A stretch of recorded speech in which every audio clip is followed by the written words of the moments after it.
Oof, guys, the red in Palantir stock is continuing. It's not that bad today, but as of this video, Palantir stock is down another almost 0.75%, and I'm noticing something on the charts. Well, that's pointing to more downside. We have to do an update here, go over my thoughts, what I'm doing, the whole 9 yards, and if we have time later in the video, we'll break down the indexes, which right now we're up. We're up across the board. Maybe we'll talk about some other stocks. So guys, hit the like button. Feel free to subscribe. Join my email stock newsletter. It's free. It's freaking free, guys. And check out my Patreon for my portfolio updates. All the links are right down below. And let's dive into it. So again, we're down about 0.75%. Not much at all, really. But it goes to show how strong the head and shoulders is that we called out pretty much in all these updates, right? We'll cover that here in a second.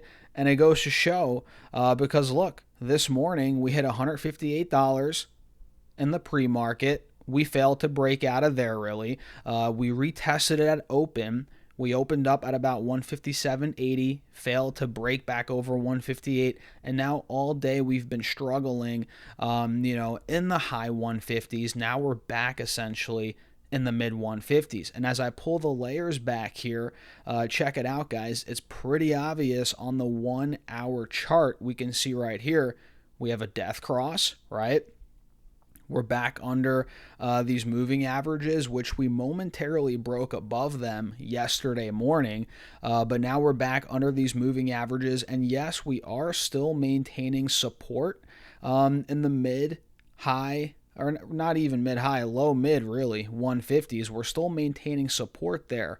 But again, we're under both moving averages here, which pretty much shows essentially a descending triangle. You guys see this right here? We have a descending triangle, and let me give my right arm a break. Holy smokes, this mic's a little heavier than it looks, guys, and I lift a little, even though I look like a skinny guy sometimes. Either way, I eat a lot of food too. Either way, we're not going to get into that. But I don't even know what I'm saying. But guys, look, Palantir, descending triangle. It's here, clear as day, based on what I'm seeing, right? So we're making these lower highs into the support at about $150 to $52 a share. And it kind of looks like we're going to go retest 152, 150 again, doesn't it? Which if that breaks, if we start falling through into the 140s, we could start slipping even more. That would be the descending triangle essentially, in this case playing out. And at that point, if I pull up this 4 hour chart now and we zoom in a little bit, now we can see the head and shoulders. At that point, that is where we're going to start slipping probably back towards at least 142, 140 to 142 in the short term, which if I show you guys this, if I draw this out, boom, you can see that. Essentially, that is where we were. We had a flash crash. You all remember on the 20th of August, we got down to 142. And then if I zoom in here again, back in, when was it? The end of July, end of July. That is essentially another point or another time when we hit that point, 142, 145. So that would be where it goes initially. If Palantir sees that slip, if this head and shoulders that we're obviously seeing here, right? If this ends up playing out, we might be initially going down to that 142 level, 142, 145. Then if that were to break, guys, let's say if this ascending triangle or descending triangle and head and shoulders really starts to play out, that's where we're going to get into my buy zone, which would put us anywhere between, let's say, 125, 128 on the lower end, to anywhere to 140, 135, But hopefully, we'll see how it goes. But if it does get to the right price, hopefully I can buy some more shares. But we're just not there for me.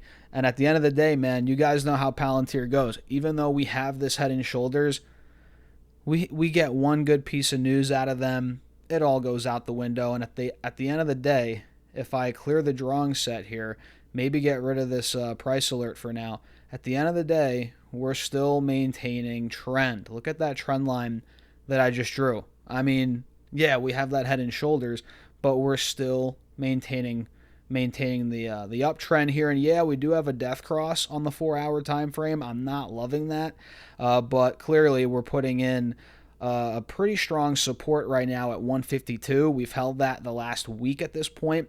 I like that. So let's see what direction we pick now. It's the moment of truth, you know? Do we end up breaking out of 160, 165, start taking these moving averages out again on the 4-hour, or do we start falling through 150, seeing that head and shoulders play out? That's what it's coming down to right now, guys.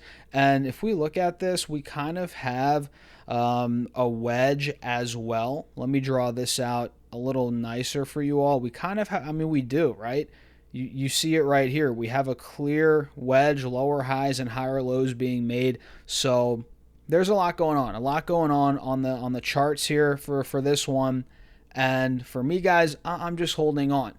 If I were to lock in profits, I would have already done it a couple weeks ago. I was thinking about it. I didn't end up doing it. Now we got the drawdown. I'm definitely not locking in profits on this drawdown.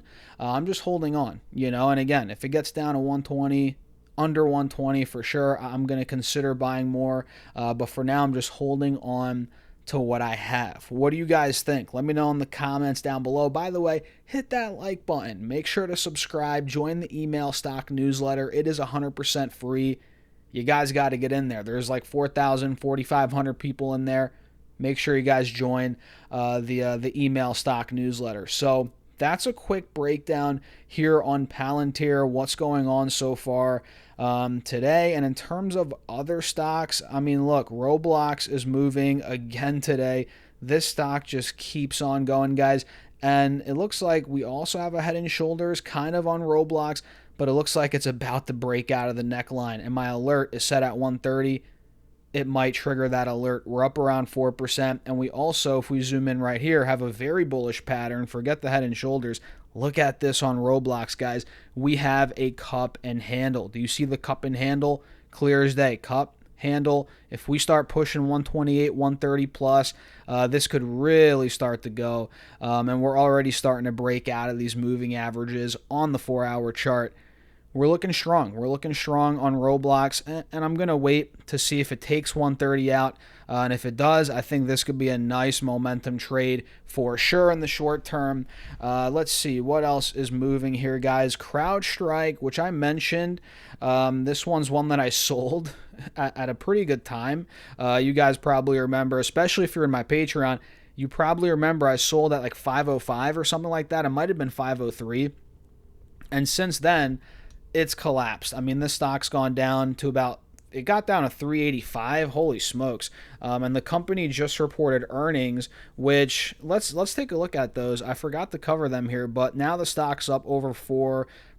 So CrowdStrike, they might have been yesterday. Yeah. Adjusted earnings per share, 93 cents. They beat the 83 cents expected. Sales, 1.16 billion versus 1.14 billion.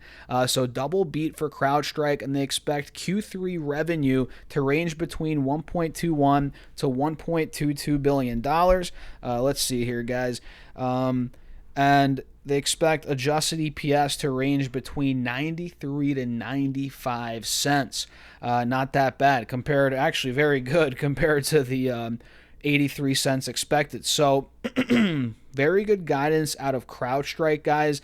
And it looks like here the estimate, actually, no, that's not the guidance estimate. And it looks like they actually raised their full year 26 guidance, and they narrowed their full year 26 sales guidance. They raised their EPS guidance. They narrowed their sales guidance, but still nicely right in line there with the estimates for CrowdStrike. Not bad, guys, not bad. And this is one that again, I sold out over $500 completely, and I bought it after the July outage last year, right? The IT outage. And this is one that I'm not looking to buy back into at these prices. But if we do get another dump on this stock, maybe in a couple months, in a year, I might have to wait a while. Who knows? I might never get back in. But hey, if we get a decent drop, I might buy back in. But for now, I'm just chilling on CrowdStrike, guys, watching it, keeping it closely on the watch list. So with that being said, let me know your thoughts in the comments. Hit the like button, subscribe, join the Patreon if you guys want to keep up with what I'm doing in my portfolio, be a part of the Discord, everything that's down below, and I'll catch you guys in the next video.